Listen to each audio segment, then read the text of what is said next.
Now I'd like to introduce our next speaker, Mary Ashley.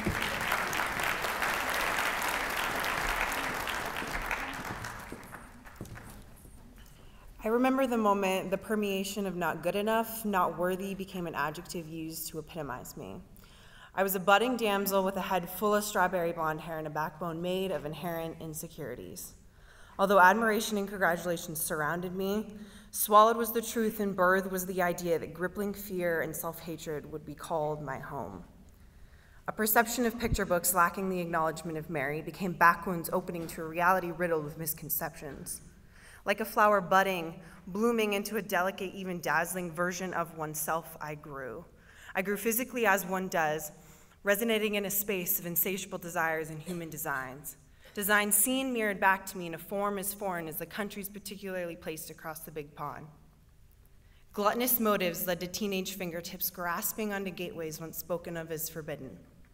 Gateways leading to a haze and a promise of a door left open to a beaten, familial path. Atop that smoke-filled peak, this flower was anything but dazzling. Clothes like those aren't meant for girls like you. They're too tight. These externally spoken words became my internal MySpace tagline. An identity peppered with pierced words and exposed self-doubt quickly became my homestead. Boys don't like fat girls. Boys don't like me.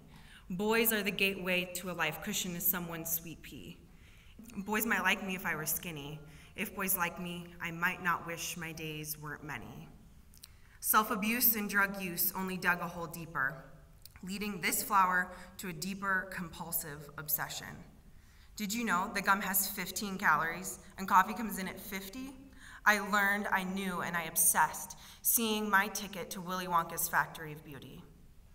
This flower began navigating a 20-something age course using a compass that spoke words of this is a love a once fat girl deserves.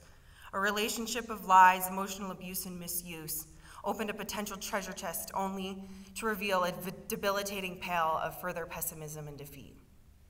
A wit's end can be described as a state of distress that one reaches when they have no patience left. This wit's end painted a picture of a sharp-edged knife, a bottle of liquor, and an attempt to remove my pain that much quicker. Do stories like these ever get better? Is there ever an end to an altered reality riddled with no regard to thyself? As pain becomes pictures aged and faded into 50 shades of gray, bleak sometimes blossoms into joy. Spain's cobblestone-aged streets became my new foreign country's gateway of escape. Left in this Spanish excursion were unempowered words. Left was a pit so deep, seen in the same shade as the melanin in my eyes. Left was the once perceived control to say no to a stranger's lustrous pursuits. Left was a secret portrayed as a night with no memory of my darkest ache yet. Do stories like these ever get better? Is there ever an end to an altered reality riddled with no regard to thyself?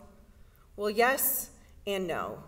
Stories like these aren't made from clay, never to be broken, mispainted, or stained. This story has a new title today, a story whose evolution has found a new true joy of sorts. Titled, 25 Stains of Beautiful. 25, the age this budding damsel boasts because hope exists in the same sweeping motion of a broom filled with misconceived misery. 25 stains of beautiful. Stains because past pains permeate places where encouragement can be given to other young flowers budding into full states of bloom. 25 stains of beautiful. Beautiful because through grace I am no longer a mistake but miraculously made from clay by a potter whose love knows no end. Thank you.